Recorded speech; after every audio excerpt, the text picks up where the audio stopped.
Hi, my name is Houston, and I'm one of the co-founders of Character Strong. We've pulled together 6 amazing young people with the goal of following along as they navigate tough things going on in the world and in their lives. Their names are Nadine, Malia, Robert, Hayden, Jace, and Driver. You'll meet them in just a second. The goal of this first session is just to feel all the feelings. Whatever you're feeling right now, the goal is just to acknowledge that that is real, that it is legitimate, and it is totally okay to feel that feeling. No one in this world is immune from adversity. All of us at some point are going to go through hard things. The weird part about being human is that even if we go through the same thing, we might respond to it differently. So, let me introduce you to the crew. They're going to share their name, a little bit about themselves, and what they are feeling right now. My name is Driver. I am 17 years old. One fun fact about me is that I have 7 brothers and 1 sister, so my house is chaotic all the time, and I have nieces and a future nephew. And an emotion that I'm feeling right now, I would have to say, is guilty indifference. I I don't know. I feel kind of indifferent to everything that's going on. Sometimes I'm really sad, sometimes I'm happy, and part of me feels almost guilty for coping so well, kind of in a sense, with what's going on. So, more to that later, but those are my emotions right now. My name is Robert Cordejo. I'm 16, and something about me is that, I'm a huge sports fan, from like boxing, soccer, basketball, football, you name it. I love to watch sports. And feeling right now is probably anxious, but, relaxed at the same time with all like the schoolwork that I got. But I'm relaxed at the same time because, I know that I can control that. Hi, I'm Malia Tiano, and I am 17 years old. One fun fact about me is I'm a songwriter. I've been writing songs for about a year and a half, and so far written 7 songs. The feeling or the emotion I have right now is most likely anxious. The idea of change is terrifying to me sometimes, and with this season of uncertainty, with having the idea of not knowing what's coming next or what the future holds, is something that is terrifying. So that's what I'm feeling. My name is Jace. I'm 19 years old, and one fun fact about me is that I'm a huge music enthusiast. I love listening to and analyzing music and making playlists more than anything. And one emotion that I'm feeling right now is overwhelmed with all of this information that's kind of like flooding my phone through the media and everything. I just don't exactly know how to process and how to deal with all of it at once. And this is also new for me that all I know what to do is feel overwhelmed. So that's one emotion that I'm feeling right now.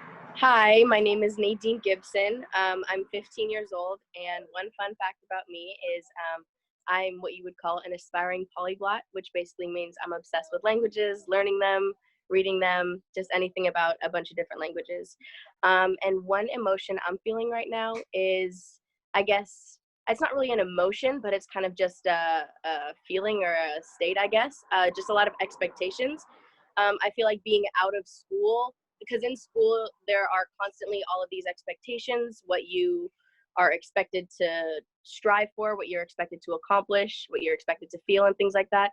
And I feel like since I don't necessarily have that in my environment right now, I feel like I have to create and falsate my own expectations, and kind of recognizing the fact that I'm doing that and then trying to break that down. I feel like that's what my current emotional goal is. Hey everybody, my name is Hayden. I'm 17. One fun fact about me is that I'm very talkative. I love speaking and just talking with my friends and family and always kind of bringing people together through speaking and also actively listening. And I think one thing that I would really be feeling right now is there's a little bit of confusion.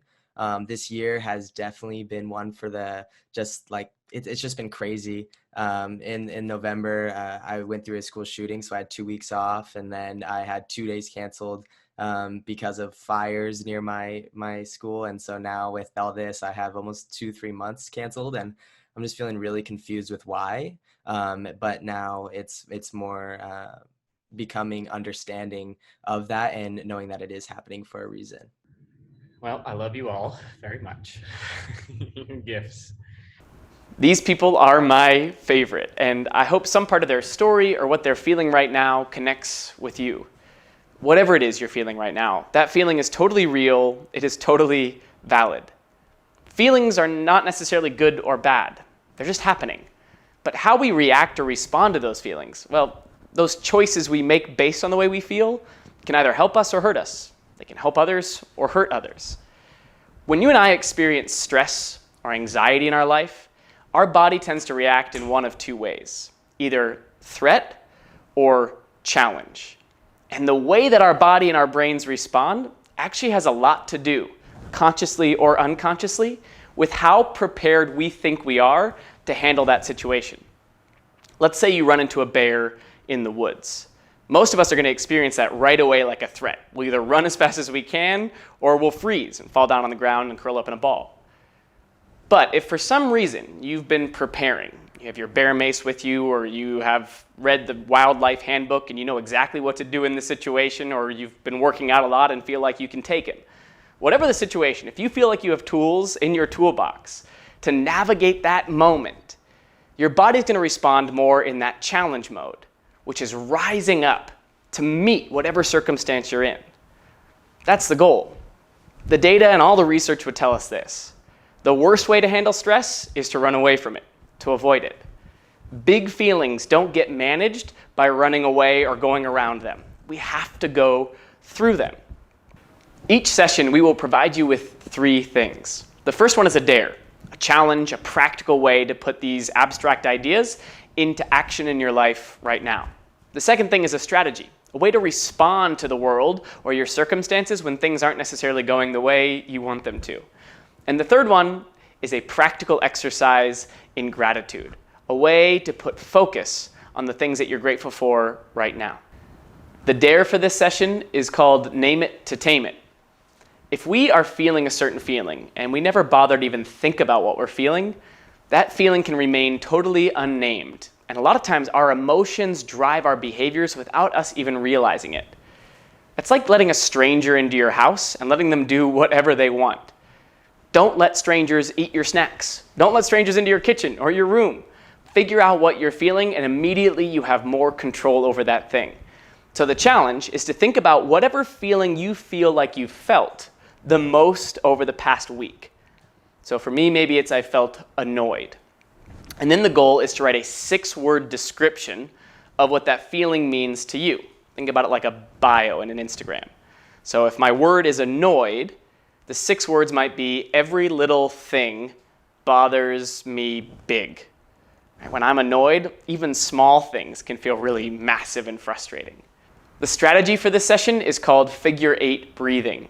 The way it works, your palm will be up, and the goal is to create a figure 8 on your hand. You breathe in for one part of it and breathe out for the other.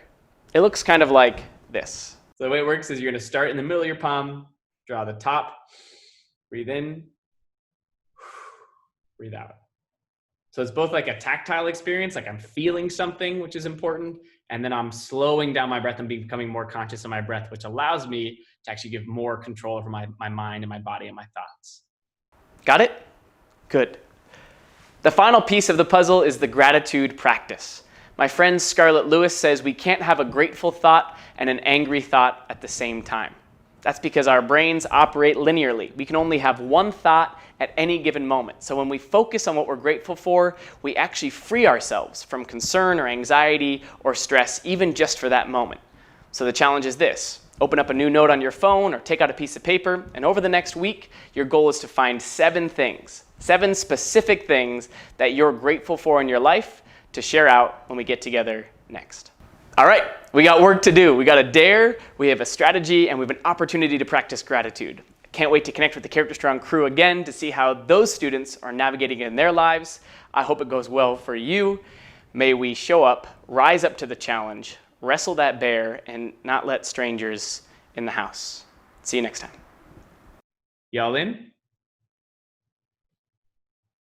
Yeah.